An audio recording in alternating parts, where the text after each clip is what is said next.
Bonjour à tous, merci d'être ici. Éric Gagnon, je suis directeur de projet pour la Société québécoise des infrastructures. Faire un petit rappel, quel est le rôle de la Société québécoise des infrastructures dans le projet de l'hôpital de Baie-Saint-Paul. On est mandaté en tant que gestionnaire de projet par le ministère de la Santé et des Services sociaux pour administrer et gérer l'ensemble des activités nécessaires pour la réalisation du projet. Donc, à ce titre, on a, en partenariat avec notre client, le CIUS de la capitale nationale, développé les premières études au tout départ et recueilli les besoins cliniques de leur part pour ensuite là, passer à des appels de qualification, des appels de proposition pour déterminer un entrepreneur concepteur. Car dans le cas présent du projet d'hôpital de Baie-Saint-Paul, c'est un mode de réalisation qu'on appelle conception, construction, financement ou clé en main. C'est-à-dire que l'entrepreneur que nous avons mandaté a la responsabilité de poursuivre la conception de l'hôpital, toujours en collaboration avec le CIUS et selon les exigences qu'on a préétablies pour ensuite faire la réalisation et la construction de l'hôpital. On se rappellera que le projet est divisé en 3 grandes phases. Une première phase qui est une portion de CHSLD du bâtiment qui est prévu livrer au 28 avril de cette année. Donc, on maintient toujours l'échéancier original. Donc, la livraison va être faite par l'entrepreneur le 28 avril. La deuxième phase du projet, c'est la livraison du reste du bâtiment, autrement dit de l'hôpital en tant que tel, qui, elle, se fera à la fin novembre de cette année. Donc, pour ce qui est des échéanciers, depuis le départ, on a un suivi serré, rigoureux de notre part et de la part de l'entrepreneur. Puis, tout se déroule bien, se déroule selon ce qui avait été prévu. Donc, on va rencontrer les échéanciers. La même chose du côté du budget. On se rappellera que le global des 3 phases, là, incluant les frais de financement, les équipements, etc., tout est un projet de l'ordre de 275 millions, ce qui est largement sous le barème là, établi au plan québécois des infrastructures, là, qui était de 326 millions au départ. Donc, nous autres, à SQI, à ce chapitre-là, pour les échéanciers, pour la qualité du bâtiment qui est livré jusqu'à maintenant, on est très satisfait de la collaboration de notre partenaire privé, Pomerleau, et aussi de notre client, qui est le CIUS. Le projet va sur les rails, va bon train. Et ce qu'on va faire, vous allez voir durant la visite, c'est vous présenter un peu l'avancement en date d'aujourd'hui pour une livraison au mois d'avril. Fait que vous allez retrouver dans le CHSLD que la peinture est pas mal terminée, les plafonds sont en installation, les appareils d'éclairage sont posés, les planchers sont pratiquement terminés. Ce qui reste beaucoup à faire, c'est la finition qui prend, même quand on fait des rénovations dans le résidentiel, ça prend toujours un peu de temps et beaucoup de patience. Fait que c'est ça qu'on est en train de réaliser. Et le ménage final. Alors, pour ce qui est du CHSLD et aussi des services auxiliaires, on est à peaufiner le tout et à réaliser les différents items de finition. Puis pour l'hôpital principal, bien, comme Éric l'a mentionné, la date de livraison est au mois de novembre, mais déjà, on est bien avancé. Donc, bonjour à mon tour. Alain Couette, directeur des services techniques du CIUS de la capitale nationale. Je vais prendre un peu plus de temps aujourd'hui que les dernières fois pour vous parler des activités qui sont sous la responsabilité du CIUS de la capitale nationale. C'est sûr que la responsabilité de la construction relève de la SQI, donc qui suit les travaux réalisés par Pomerleau. Mais nous, en parallèle, on doit travailler extrêmement fort pour préparer ce qu'on appelle la transition. C'est-à-dire, c'est pas juste le déménagement comme tel qu'il faut quand même préparer, mais qui va prendre quelques jours à réaliser. Mais c'est surtout préparer la transformation de l'organisation des services. Donc, les mêmes services dans des nouvelles installations doivent être adaptés. Donc, il y a plusieurs activités qu'on doit réaliser pour se préparer, pour s'assurer que le jour 1, tout soit fonctionnel dans le nouveau bâtiment. Donc, on a commencé cet exercice-là en mars 2016 pour ce qui est de la phase 1, qui est en CHSLD. Le déménagement proprement dit, il va durer 4 jours, qui est réalisé, qui est planifié en collaboration avec la firme HCR. HCR, ça veut dire Healthcare Relocation. C'est une compagnie spécialisée qui a fait plus de 400 déménagements d'hôpitaux à travers le monde. Donc, avec leur assistance, on est en préparation de ce déménagement-là. Eux, ils vont s'occuper du matériel, les premières journées du déménagement, dans les premiers jours du 4 jours. Puis nous, on va s'occuper de la clientèle à déménager la dernière journée du 4 jours de déménagement. Le déménagement, la date est fixée. Ça va être du 3 au 6 juillet 2017. Donc, après la livraison des installations, le 28 avril, on va avoir une période de préparation, donc où on devra vérifier l'état des installations, donner de la formation, etc., pour réaliser le déménagement proprement dit du 3 au 6 juillet 2017. On insiste aujourd'hui sur la phase 1, donc qui touche le CHSLD et les services alimentaires, les services auxiliaires, en soutien au CHSLD. Mais bien sûr, un an plus tard, on va arriver avec la phase 2 qui touche l'hôpital. Donc ça, c'est au printemps 2018, là, tard au printemps 2018, même si les installations sont livrées au mois de novembre 2017. Ce déménagement-là, la phase 2, va durer 6 jours, donc un peu plus compliqué, un peu plus long pour les services hospitaliers. Et également, de la même manière, le transfert de la clientèle va se faire la dernière journée. Pour réaliser les activités de transition, on a créé une structure de pilotage, donc avec un comité de pilotage qui suit l'avancement des travaux de 27 équipes qu'on a réalisées pour chacun des départements qui doivent revoir leur façon de faire. Toujours assisté par la firme HCR.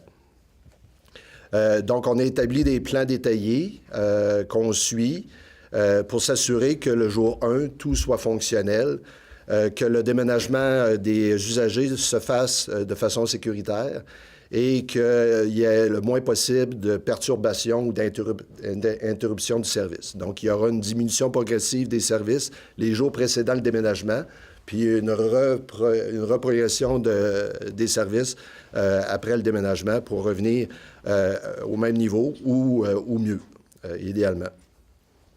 Donc, les équipes de travail pour la phase 1 touchent beaucoup le CHSLD et les services alimentaires.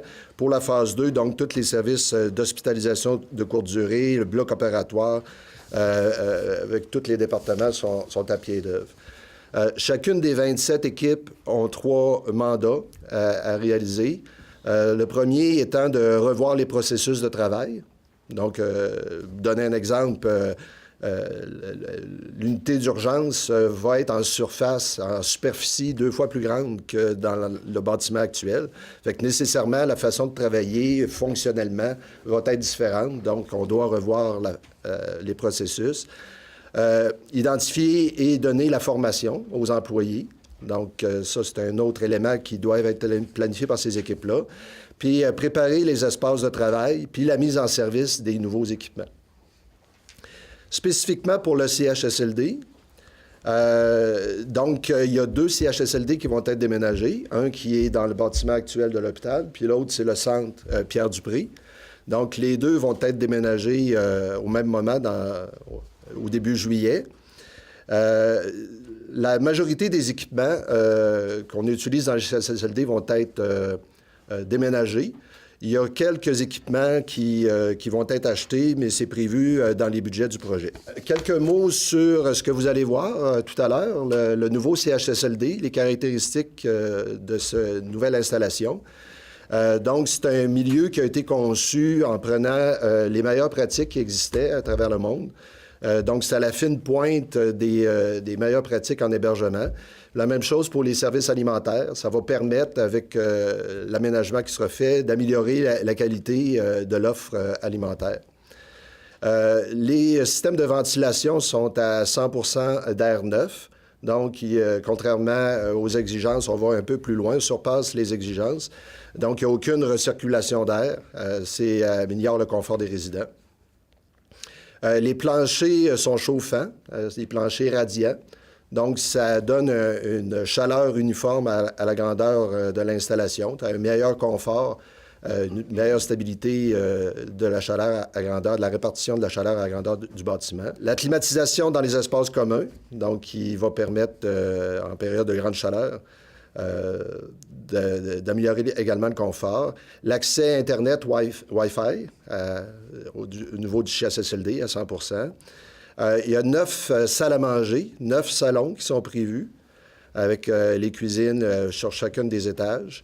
Vestibule, avec un grand hall d'entrée qui va permettre de la socialisation, que les résidents puissent recevoir des visiteurs.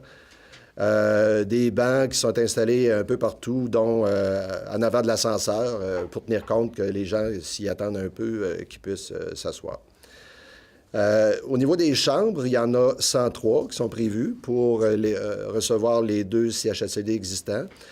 Sont conçus dans un esprit d'une apparence résidentielle, donc chaleureuse et intime. On ne veut pas que ça ait l'air d'une chambre d'hôpital, on veut que ça ait l'air d'une chambre de résidence, tout en préservant les services qui sont donnés aux usagers. Il y a un concept de tête de lit qui va être au cœur du lancement du concours qu'on va parler aujourd'hui, qui est conçu pour donner, encore là, une facture résidentielle aux installations. L'utilisation maximale de la lumière naturelle, donc pour donner une ambiance intérieure plus chaleureuse. Et les grandes fenêtres, vous allez voir, très grande fenestration, qui a 2 objectifs. Également, profiter de la lumière naturelle et de l'intérieur, voir les paysages extérieurs. Donc, ce n'est pas un CHSLD n'importe où, c'est un CHSLD dans Charlevoix. Il faut être capable de profiter des paysages que nous offre le décor extérieur. Les cours extérieurs, qui sont à l'intérieur de l'unité, en U, sont aménagés avec des promenades, avec des circuits simples, mais qui donnent différents points de vue. Donc, c'est pas plat. Puis c'est aménagé avec des végétaux, puis il y aura également des œuvres d'art. Ces points de vue-là, tu peux en profiter quand tu es à l'extérieur, tu peux en profiter aussi quand tu es à l'intérieur, puis que tu regardes la cour, parce que ça va être agréable à regarder. Donc, ça donne un bon point de vue pour ceux qui ont des chambres du côté de la cour intérieure. Fait que ça fait à peu près le tour de ce que je voulais vous résumer, qui étaient les responsabilités du CIUS. Avec le bilan qui vous a été fait au niveau de l'avancement des travaux, ça vous donne une bonne idée d'où on est rendu. Je voudrais maintenant vous introduire, tel qu'on vous l'a mentionné dans la convocation d'aujourd'hui, un concours qu'on veut lancer, un concours qui est lancé en partenariat avec Pomerleau. Qui s'appelle les paysages naturels et humanisés de Charlevoix.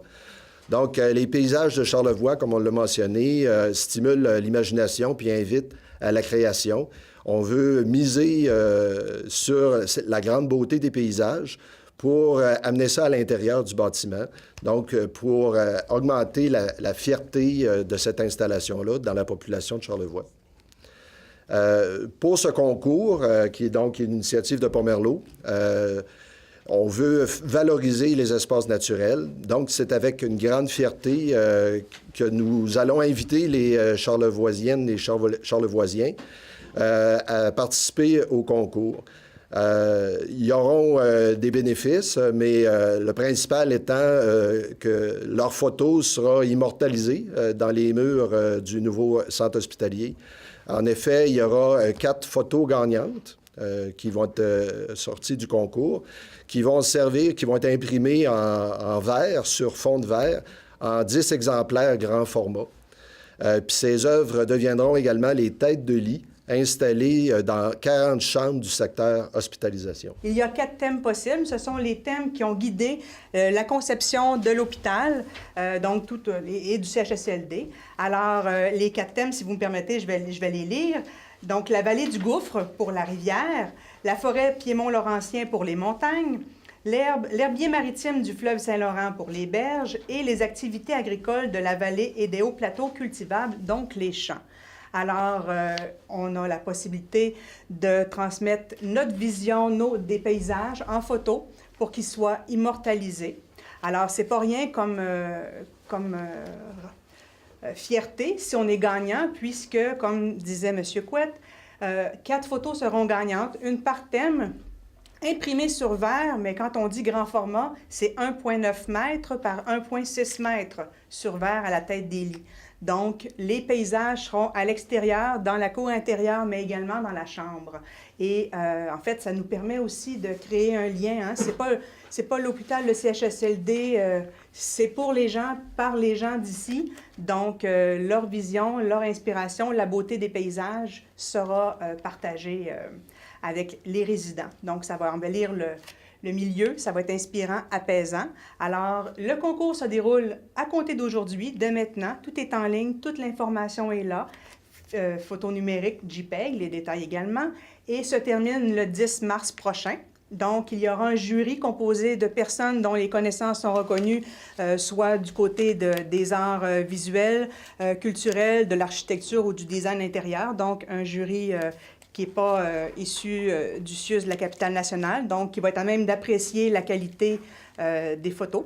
Et puis, le dévoilement sera fait dans quelques mois, de belle façon, bien évidemment, pour mettre en valeur ces photos-là et les immortaliser, comme M. Couette a dit, dans le CHSLD. Donc, c'est une magnifique initiative de Pomerleau et on est très, très fiers de la mettre en valeur et de lancer ça de belle façon aujourd'hui.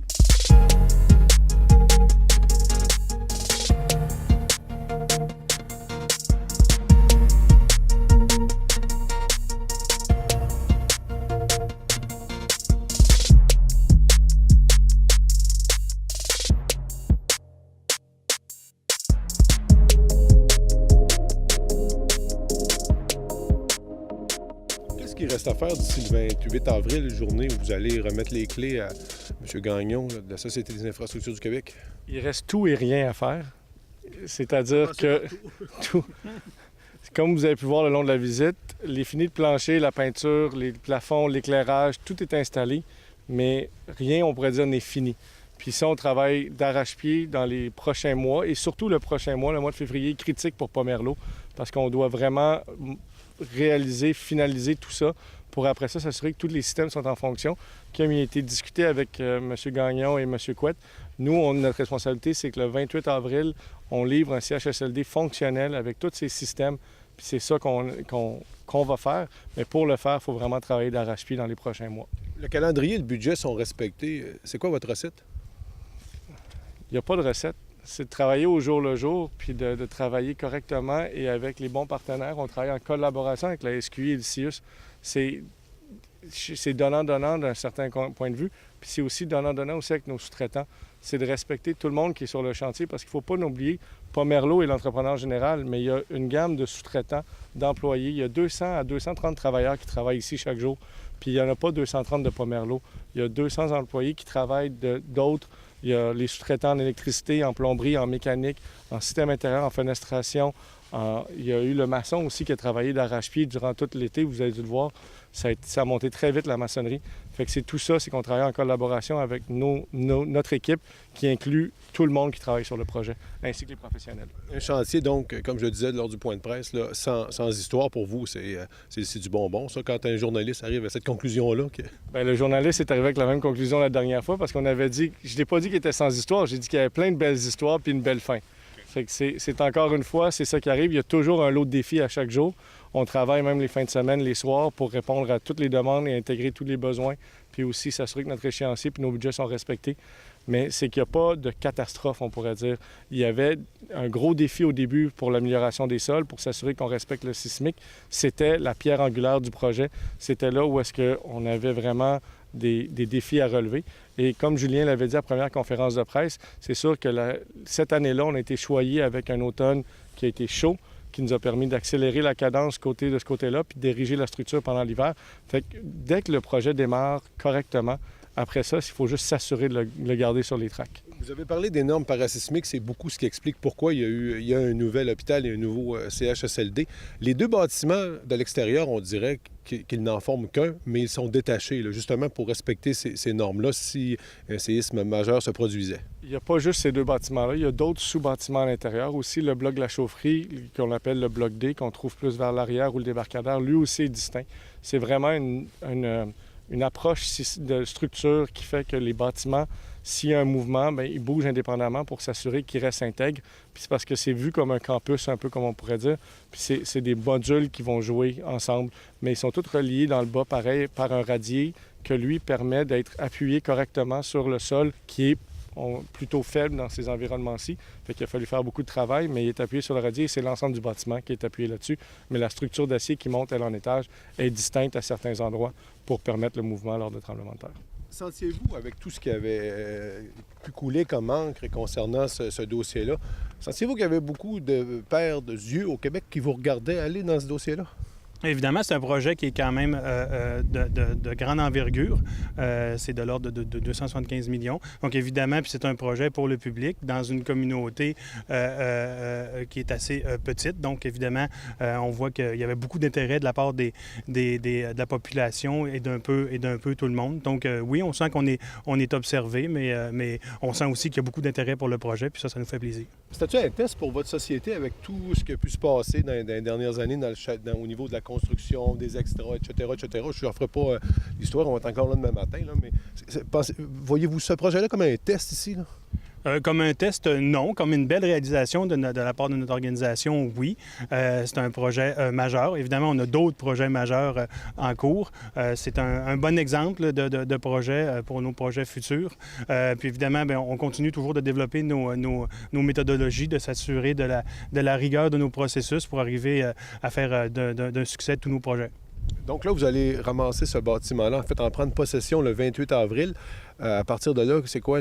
Vous le remettez quand au CIUS, là, à votre client? Là? En fait, dès le 28 avril. Dès le 28 avril, pour nous, on s'assure que Pomerleau a rempli l'ensemble de ses exigences contractuelles pour la livraison du bâtiment, comme on a parlé tantôt, la mise en marche, s'assurer que tous les systèmes sont faits, s'assurer, nous, d'avoir toutes les certifications, que ce soit pour les services incendies, tous les professionnels qui doivent attester que tous les systèmes sont sécuritaires et conformes aux normes. Donc, ensuite, dès le 28, on remet les clés à notre client, le CIUS, puis tout est prêt pour fonctionner. Donc, à partir du 28 avril, c'est quoi qui se passe pendant des 2 mois avant que les personnes arrivent là, au mois de juillet?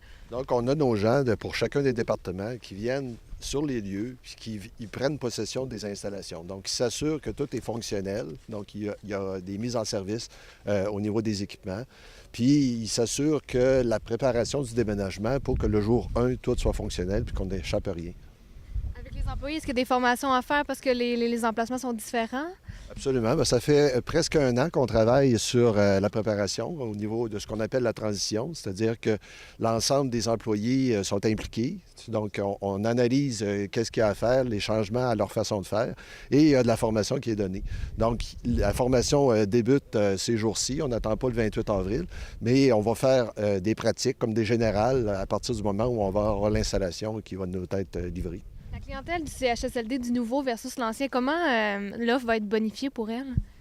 Bien, c'est sûr qu'ils vont avoir toutes des chambres simples avec l'environnement qui est beaucoup amélioré là, en termes de grandeur, en termes de superficie des fenêtres, en termes de services.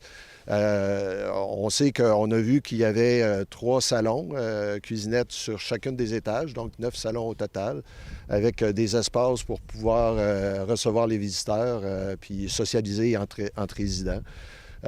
Chacune des étages va être personnalisée. Actuellement, il y a des discussions avec les familles et les proches, donc pour nommer des salles, nommer des étages, puis en faire un milieu qui soit chaleureux dans un environnement de type résidentiel. Pour le CIUS, ce nouveau bâtiment-là, tant la partie hôpital que CHSLD, ça va devenir la référence, ça, c'est la norme, là, tout ce qui va aller, au minimum, ça va être comme ici, là? Oui, on est allé vraiment, quand on a fait la conception initialement, à la recherche des meilleures pratiques. Donc, ça devient effectivement la référence. C'est sûr que les meilleures pratiques évoluent tout le temps. Fait que si on vient le temps de faire une nouvelle construction, on va toujours vérifier, voir s'il s'est fait quelque chose de mieux, puis on va l'adopter. Mais, qu'est-ce que vous aimez le plus dans ce que vous avez vu de ce projet-là à venir jusqu'ici, là, M. Couette? Moi, j'aimerais profiter de l'occasion pour remercier mon équipe à l'intérieur du CIUS qui travaille très fort.